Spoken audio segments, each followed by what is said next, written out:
좀 쉬셨나요? 어떤가요? 화질이 음질이나 화질이 좋았으면 좋겠는데요. 지난 시간보다 좀 밝아졌으면 좋겠어요.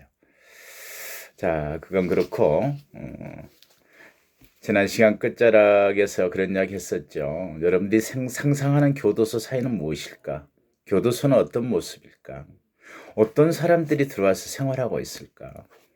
그죠? 그들은 우리 교정의 수용자는 교정의 고객일까 아닐까? 답부터 이야기할까요? 천천히 찾아가도 되고. 제가 교도소에 있을 때 여러 가지 생각나는 것들이 참 많아요. 여러분들 교도소 하면 아마 최근에 서대문 형무소, 예전에 형무소도 생각날 거고, 또 늘 인권의 사각지대 같은 느낌을 갖는 친구도 있을지 모르겠어요. 뭐라 그러죠? 권위주의적인 국가, 전제적인 국가 이럴 때는 정적들도 가두고 억울한 사람들도 있을 수 있었죠. 물론 현재 있는 모든 수용자들은 정말 모두가 억울하다 그래요. 큰 도둑은 밖에 있고 우리 같은 사람들은 살면서 힘든 사람들 그냥 잡아다 넣어놓은 걸로 생각해요. 그런 사람들이 참 많아요. 물론 자신의 잘못을 뉘우치는 대다수의 사람들도 있을 수 있겠지만 만나서 이야기를 해보면 누구든지 나름대로 억울함이 있다고 이야기를 해요. 과연 억울한 사람들이 다 와 있을까요? 교도소는 도대체 우리 사회에서 곁에 있으면 불안할까요? 교도소에 어떤 교정이 무슨 일을 하냐, 어떤 명목적인 그런 걸 떠나서 실질적으로 내 집 옆에 교도소가 있다. 여러분들은 불편하나요? 굉장히 불안할까요? 그게 교도소 사회를 우리 시민들이 보는 시각들을 일반 시민들이 볼 때 어떻게 느낄까 하는 겁니다. 그런 이야기 하나 하고 시작할게요. 제가 법무부에 있을 때 당시에 광주교도소를 물론 제가 근무한 적도 있어요. 여러분들이 이야기하다 보면 재밌는 이야기도 참 많겠지만 광주교도소 시절에 예전에 지존파라고 하는 그런 연쇄살인범도 데리고 있었고 수없이 많은 그런 연쇄살인범이나 이런 사람들과 직접 상담도 가장 많이 한 사람입니다. 근데 무슨 일로였는지 무슨 일이었는지 정확히 기억은 나지 않지만 광주교도소에 업무차 방문한 적이 있었어요. 아마 뭔가를 감독차 갔는지. 그래서 고속버스에 내려서 택시를 타고 가는데 그 기사가 그래요. 광주교도소로 갑시다. 그랬더니 되게 안 돼 보이는 눈초리예요. 무슨 힘든 일로 가시는지, 누구를 면회 가나요? 가족이 있나요? 그런 거예요. 뭐 그냥 적당히 대답을 해야 되겠다. 네, 그렇습니다. 그랬더니 저 교도소 좀 이제 옮겨야 될 텐데요. 지금 있는 광주 교도소로 옮기기 전입니다. 사실은 광주 교도소도 최근에 들어서만 최근이라기보다는 내가 어린 시절부터 포함해서 한다면 벌써 3번을 옮긴 거예요. 광주광역시가 되기 전에 광주시의 동명동이라는 곳에 있다가 그 다음에 현재 있는 법원 근처에 있었어요. 그 교도소가 광주 교도소가 그러다가 동광주 인터체인지 앞쪽으로 이전을 했죠. 거기에서 제가 90년대 초에 광주교도소 과장을 한 6년쯤 했었어요. 굉장히 오랜 기간 했죠. 그리고 나서 지금 있는 광주의 첨단지구 일곡지구 쪽으로 이제 이전을 해서 이전한 지는 얼마 안 돼요. 그러니까 그 전 일이에요. 가는 길에 그 택시 기사분께서 그래요. 교도소를 이제 좀 옮겨야 되지 않나요? 시내 중심에 있는데 외곽으로도 빼야죠. 늘 교도소를 신축할 때는 그 도시의 제일 외곽 지역으로 해요. 혹시 나중에 부동산 관심이 있거든. 교도소를 짓는다 그러면 빨리 그 부분에 땅 사면 틀림없이 성공해요. 이유는 당연히 나중에 거기가 붐비는 도심이 또 하나의 도심이 만들어져요.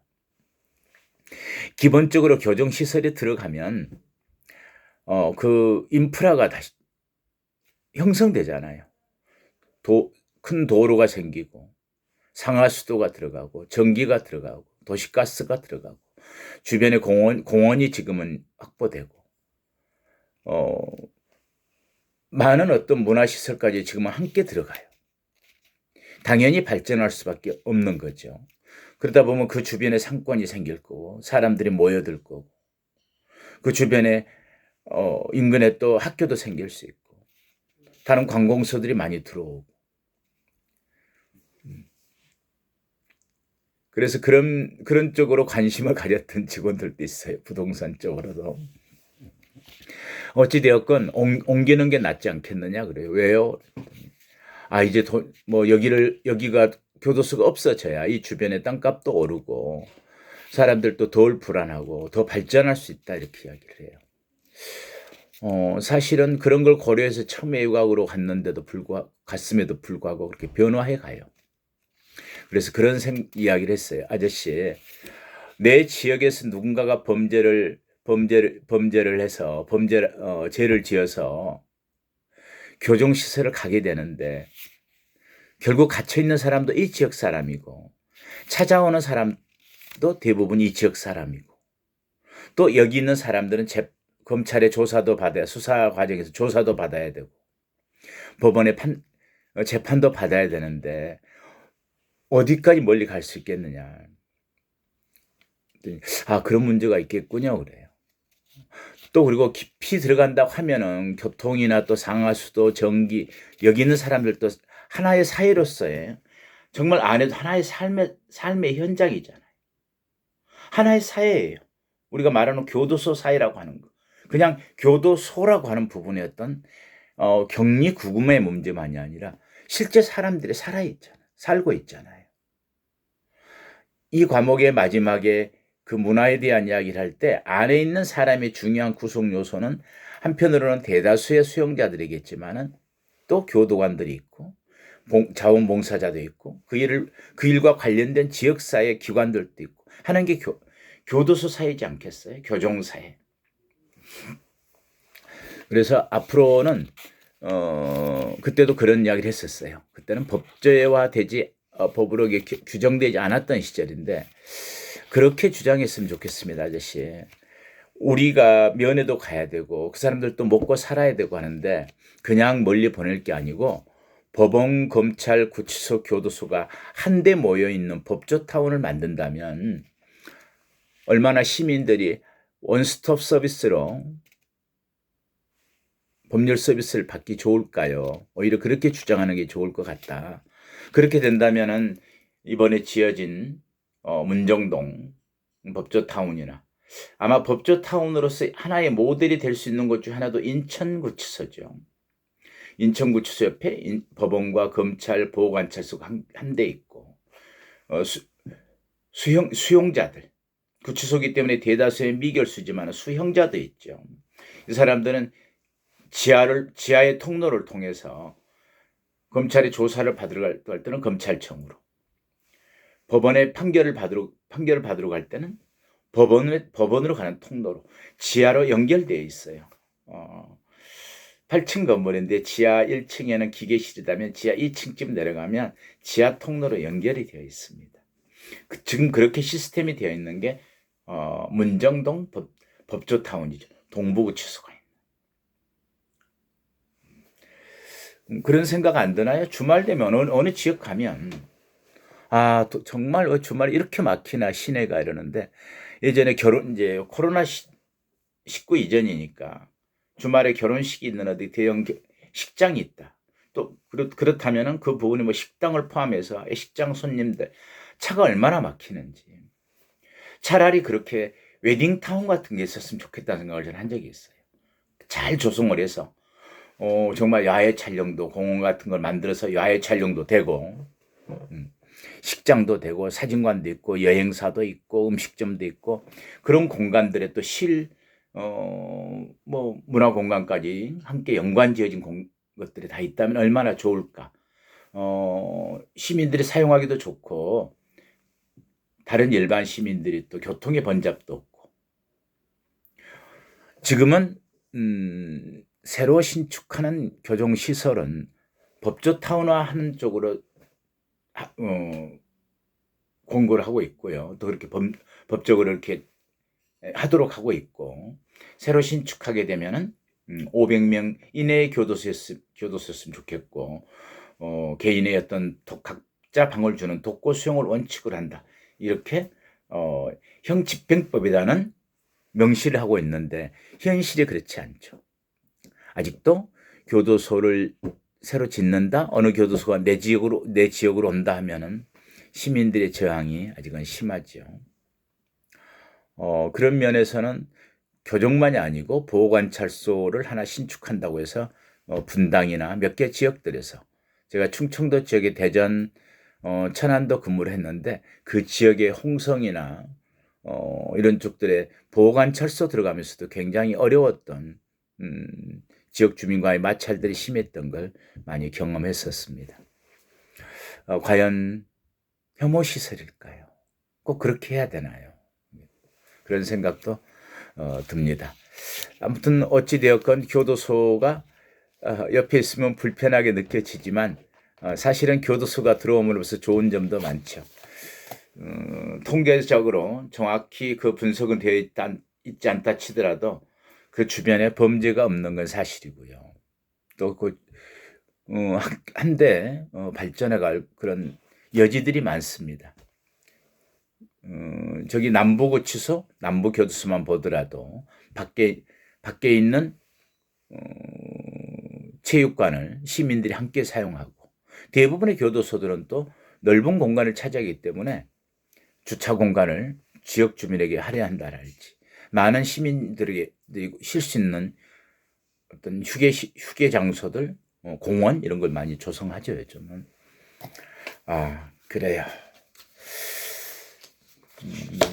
교도소가 어떤 모습일까 이야기하다가 한 가지 예를 들었는데 다른 이야기들 앞으로도 자주 관련된 이야기들 하도록 하겠습니다. 또 한 가지 아까 이야기를 했기 때문에 과연 수용자는 교정의 고객일까 아닐까? 직원들 교육 시간에 물어보면 의외로 대부분이 어떻게 수용자가 고객입니까? 우리한테는 단지 정말 귀찮은 존재들로 많이 생각하거든요. 늘 들어와서 문제를 일으키고 애를 먹이고 모든 물건도 관급을 원칙으로 하기 때문에 관급이 원칙이 뭐냐면 모든 이부자리, 옷, 신발 그리고 먹는 음식 모든 것을 국가에서 그냥 주잖아요. 그럼에도 불구하고 안에서 불만투성이고 그렇게 느껴지는 게 교도관의 입장들이에요. 그러니 어떻게 고객이라는 생각을 하겠느냐. 또 한 가지는 일반적으로 고객이라 그러면 자기가 어떤 비용을 지불하고 그 대가로서 물건을 가져가거나 어떤 서비스를 가져가는 건데 뭘 내놓는 건데요. 거기는 비용을 들이나요? 이런. 그렇지만 여러분 수용자의 신분이라고 하는 건 그래도 일반 국민의 신분과 지위와 범죄자의 지위를 동시에 갖죠. 우리 국민이잖아요. 또 한 가지는 범죄자라고 하는 수용자라고 하는 것은 하는 신분은 사람들은 범죄자의 신분과 소외 계층으로 살아왔던 그런 부분들을 함께 가지고 있죠. 어찌 되었건 교정시설에 들어왔다는 것은 국가가 관리해 주는 거죠. 요즘은 교정에 대한 개념이 바뀌고 확대되면서 교정이라고 하는 것은 범죄를 저지른 자들을 수용하는, 관리하는 시설과 조직, 모든 프로그램과 관련 인적 자원들의 부분들에 있어서의 어떤 서비스의 총체다 이렇게. 거기서도 서비스란 말이 들어가요. 교정행정도 어떤 대국민에 대한 서비스와 마찬가지죠. 1차적인 서비스의 혜택을 누가 받아야 되나요? 제공자가. 당연히 수용자이죠. 죄를 지었지만 우리의 국민으로서 소위 계층 사람으로서 살아온 사람으로서의 부분들 안에서의 범죄자지만 안에서 인권이 존중되고 수용돼야 될 부분, 사람들. 이 부분들은 다시 뒤에 이야기를 또 하도록 하겠습니다. 얼굴을 보면서 이야기를 하지 않으니까 혼자 일방적 이야기를 하다 보니까 늘 벌써 제 이야기만 하고 있는 느낌이어서 그렇네요. 같이 좀 질문도 받고 했으면 좋겠습니다. 사전에 하나 좀 이야기를 하자면은 24시간 스마트폰도 열려 있고 늘 열어둡니다. 저는 24시간 언제든지 통화하세요. 새벽도 좋아요. 그래서 그 강의의 내용들 또는 개인적으로 궁금한 거, 강의와 관련되지 않은 개인적인 이야기도 좋습니다. 그리고 자기 진로에 관한 궁금한 것들, 이런 이야기들 언제든지 저하고 이야기했으면 좋겠습니다. 그래서 24시간 제가 늘 폰을 열어두겠다 이렇게 이야기를 하는 겁니다. 비대면 수업에서의 다른 방법이 지금 별로 없거든요. 여러분들과 대면 수업이 했다면 아마 여러분들은 지금 영상 자료부터 보기 시작하고 있었을 겁니다.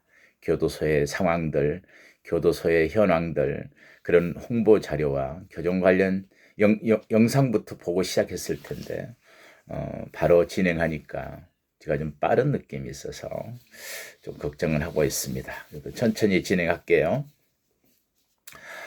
자, 교정사회론이라. 어렵죠. 교정사회가 뭔지부터가 어려워요. 어렵다는 것은 분명치 않은 어떤 모호함의 부분들. 사실 사회과학이라고 하는 모든 과목들은 개념의 싸움이다. 저는 그러는데요. 개념 정립이 되지 않으면 학문이 안 이루어지거든요. 그리고 개념만 잘 안다면 어떤 학문이든 어떤 내용의 이야기든 간에 그 개념에서 다 해결이 될 수 있는 부분이 개념, 컨셉, 개념 잘 설명이 되어지나요? 쟤 참 개념이 없어. 이런 이야기를 하는데 좀 상통되는 이야기도 있죠. 개념. 어떤 사물이나 상황들, 어떤 것들에 대한 가장 그걸 잘 설명해 놓은 특성이라고 이야기하면 돼요. 잘 정의되어진 거. 제 옷이 비교적 이게 마음에 드는 옷이에요. 개념은 어떻게 설명도 하냐면 잘 맞는 옷 같은 거예요. 개념을 잘못 잡으면 너무 헐거워서 이렇게 하고 다녀야 되잖아요. 너무 쪼이면 보기도 안 좋지만 행동도 어렵고 개념은 늘 잘 맞는 것처럼 설명이 되어져야 한대요. 어떤 물건이나 어떤 상황적인 것들에 대한 설명이 이렇게 적합해야 한다는 거예요. 그게 개념이에요. 그 특성을 가장 잘 설명하면서. 그런데 개념이라고 하는 것은 당연히 모든 것이 변하듯이, 모든 것이 변동하듯이 개념도에 적절하게 사이즈가 돼야 되냐면 그 변화를 하는 것까지도 고려할 수 있어야 되는 게 잘 설명된 개념이죠.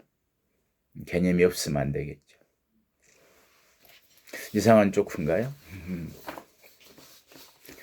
그래요. 사회는 두 사람 이상이 한데 모여서 사는 거잖아요.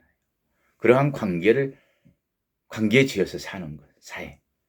그러한 사회는 나중에 집단을 이루고 어떤 문제에 어떤 것 부분에서는 조직화되기도 하고 그 사회가 그런 사람들이 모여서 만드는 문화라는 게 형성되고 그래서 문화를 사회과학에서 설명할 때는 뭐라고 하죠? 컬처, 문화는 라이프 스타일이란 말이에요. 사회과학에서 문화를 설명할 때는 라이프 스타일로 하죠. 삶의 총체들, 생활의 모든 것들. 그런데 교정사회는 뭘까요? 일반 사회도 그렇게 설명하기가 어려운데 교정사회는 아주 좁게 이야기하면 교도소를 이야기하는 거예요. 교도소 사회를. 그런데 교정이란 게 그런가요? 아까도 설명했지만 교정은 범죄로 인해서 들어온 그 사람들에 대해서 관리하는 조직과 모두 어떤 권한 가진 사람들과 시설과 프로그램들과 모든 것들의 총체다라고 일반적인 개념이 교정에 대해서. 그러한 것들의 서비스의 총체다. 그러면 교정사회도 단순히 생각하면 우리가 말하는 감옥은 교도소라고 바로 설명할 수 없는 부분이 있어요. 여러분들이 교정학을 공부했는지 형사정책의 기본적인 것을 모두는 되어 있다고 상태에서 너무 쉽게 나가는데 감옥 그냥 격리해서 어떤 견고한 시설에 오랫동안 가둬두는 개념으로서만 생각해야 될 거예요. 감옥. 늘상 교도소 다녀오는 것, 교정시설에 있다 온 것도 그냥 감옥에 다녀왔어 이런 말. 감방에 다녀왔어. 내가 감옥에 있었어. 학교에서 나왔어. 자, 어떤 개념들일까요? 굉장히 혼란스러울 거예요. 예전에도 감옥이나 교도소 있었지 않나요? 우리 예전에 보면 뭐 춘향이도 들어갔을 때 어머니가 뭐 거기 있는 간수들에게 이야기해서 음식 갖다 주고 살짝의 춘향이도 만나고 그런 대목도 나오는 것 같은데요. 그때도 교도소일까요? 하나하나 설명하자면 좀 길어지겠지만 그건 교도소라고 규정할 수가 없죠. 어찌 보면 오늘날의 구치소의 개념일 수 있어요. 근대에 들어서 교도소에 자유형이라는 게 생기기 전까지는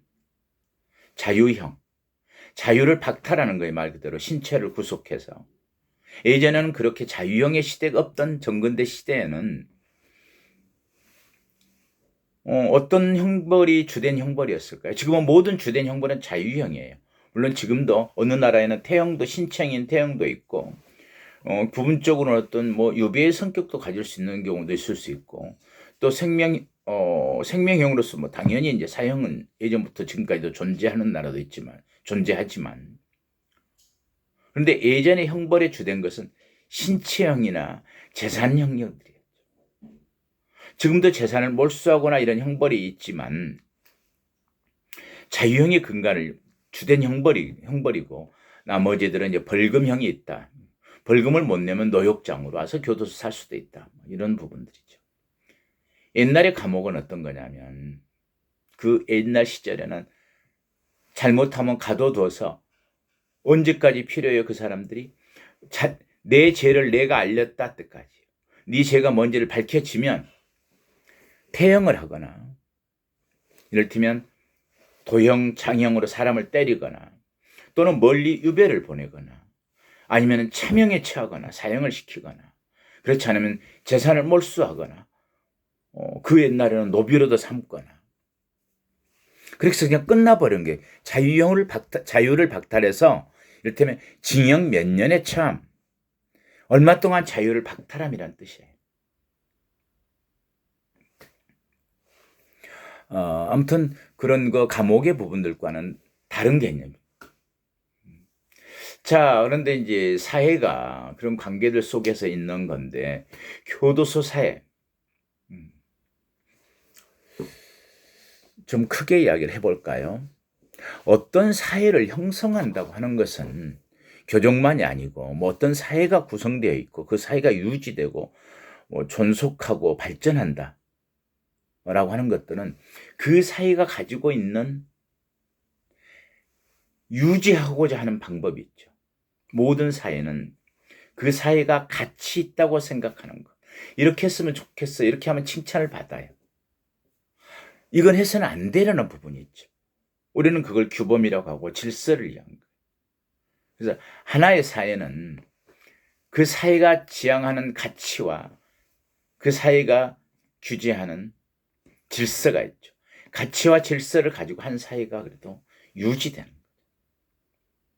극명하게 그런 걸 잘 보여준다는 것 어쩌면 교도소 사회일 수도 있어요. 하지 말라는 것에 대한 부분들 그리고 안에서 생활마저도 하지 말라고 하는 부분들 너는 가둬둔 상태에서 많은 자유가 제한되거든. 이성교제에 당연히 제한되는 뭐 자유들도 있잖아요. 뭐 이성교제의 자유, 거주 이전의 자유, 뭐 직업 선택의 자유, 어떤 뭐 투표와 선거에 관련된 어떤 권리들 제한 이런 것들은 교도소 사회가 보다 더 이 사회에서 가치와 질서의 부분을 잘 설명하는 부분일 수도 있겠어요. 어찌되었건 교도소 사회, 교종 사회는 어떤 단어로 구성되어 있는가 한번 먼저 생각해 볼까요? 교종 사회로는 교종과 사회에 합성하지 않나요? 교종, 코렉션, 사회, 소사이어티, 소사이어티 오브 코렉션 정도로 우리가 교종 사회라고 이야기할까요? 그런데 교종과 관련됐다는 건 뭐냐면 그냥 가둬뒀다는 문제만이 아니잖아요.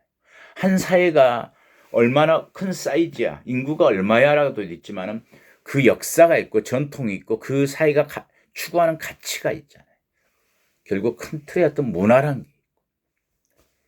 그래서 교종에서도 어떤 그 나라의 법감정 또한 교종 이념과 목표, 그걸 운영하기 위한 그런 목표를 달성하기 위한 조직과 시설들, 인적 자원들, 그런 구성원들의 역할, 그리고 안에 갇혀 있는 사람들의 그 구성원이라면 크게는 재소자와 교도관이겠죠. 그러한 전반적인 어떤 문화를 형성하는 소사이어티, 이게 교종 사회겠죠. 큰 틀에서. 좀 막연한가요? 좋습니다. 하나씩 다음 시간에 한번 풀어보죠. 다음 시간에는 조금 쉬었다가 기본적으로 교도사에 대한 부분을 설명하고 가능하다면 이 과목을 어떻게 운영할지에 대한 이야기까지를 하도록 하면서 마무리하겠습니다. 여러분 좀 쉬었다 합시다.